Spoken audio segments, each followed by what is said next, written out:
वाशिम जिल्ह्यातील कामरगाव संतनगरी म्हणून ओळख असलेल्या या गावात आध्यात्मिक चैतन्याचा सोहळा अनुभवायला मिळाला। परमपूज्य श्री संत परमहंस बबन महाराज यांच्या जन्मोत्सवानिमित्त आयोजित करण्यात आलेल्या भव्य श्रीमद भागवत सप्ताहाचा मंगलमय प्रारंभ मोठ्या भक्तिभावात झाला। या संपूर्ण सोहळ्याचे खास वैशिष्ट्य म्हणजे हा कार्यक्रम कोणत्याही संस्थेकडून नव्हे तर स्वतः महाराजांच्या घराण्याकडून आयोजित करण्यात आला।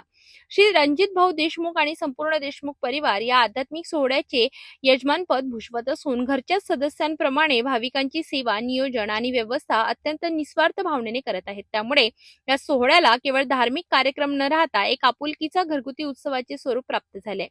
या भागवत सप्ताहात प्रसिद्ध भागवत प्रवक्ते कुंज बिहारी महाराज यांच्या मधुर व रसाळ वाणीतून भागवत कथेचे अमृत पाझरत आहेत। त्यांच्या ओघवत्या शैलीतील कथा, हरिनाम संकीर्तन आणि अभंगांनी संपूर्ण परिसर भक्तिमय झाला असून कथा श्रवणासाठी भाविक मोठ्या संख्येने उपस्थित राहत आहेत। महाराजांच्या वाणीतून निघणारा प्रत्येक शब्द भाविकांच्या अंतःकरणाला स्पर्श करत असून कामरगाव मधील वातावरण अक्षरशः वैकुंठमय झाले आहे। या जन्मोत्सव सोहळ्यामुळे संपूर्ण वाशिम जिल्ह्यात कामरगावची चर्चा होत असून हा सोहळा जिल्ह्याच्या आध्यात्मिक परंपरेत मानाचा तुरा ठरत आहे।